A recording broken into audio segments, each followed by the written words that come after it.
Matinding takot at hindi makontrol na kailbugan ang mga rason kung bakit madalas na nagpapakasal ng maaga ang mga kalalakihan ngayon.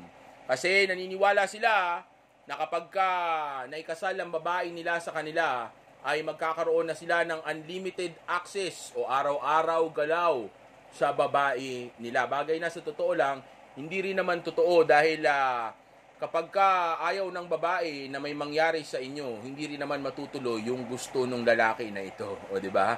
Ang tanga. Samantalang hindi niya naman kailangan pakasalan yung babae. I-date niya lang at magpapaka-alpha lang siya at aaralin lang niya yung game ko. Then makukuha niya pa rin yung bagay na gusto niya dito sa babae na ito. Pero dahil nga takot siya na mawalan siya ng araw-araw galaw o hindi niya gawang mapagbigyan yung hindi niya makontrol na kailbugan, okay?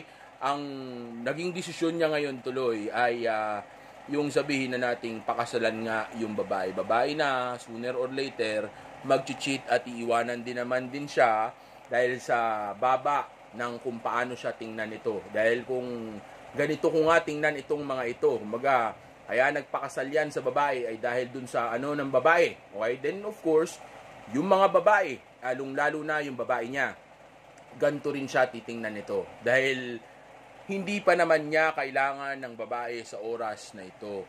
Kung ang focus niya ay yung mga ambisyon niya at yung goal niya, o sabihin na natin yung maabot niya, yung tunay niyang potensyal o yung purpose niya, then of course, dapat hindi pa siya magse-settle down. So ibig sabihin, kung nag-settle down na siya ngayon, malamang sa malamang itong lalaki na ito ay hindi masaya sa buhay niya, o kaya walang ibang babaeng option, o kaya sabihin na natin minsan lang makakuha ng katulad ko, okay? O kaya sabihin na natin hindi pa nito nahanap nga yung purpose niya at wala itong chine-chase na na greatness, o sabihin na nating isang bagay sa buhay niya, kaya ang tutok niya ay yung babae. So balang araw, iwanan din siya nito. Balang araw, lulukuhin din siya nito, di ba? Ang tanga nga, di ba? Bagay na actually, hindi naman niya kailangan gawin o dapat na pagdaanan pa, dahil ang bagay na dapat lang naman niya ginagawa sa mga oras na ito ay inaaral niya yung game at hindi siya dapat nagpapakasal tapos dinidate lang niya yung babae. Pero dahil nga, hindi niya makontrol yung kailbugan niya at wala siyang alam sa game, pati na rin sa female nature, ngayon yung tanga ay nagpakasal na nang hindi naman dahil kailangan na niya ng babae, kundi para meron lang siyang matitira araw-araw.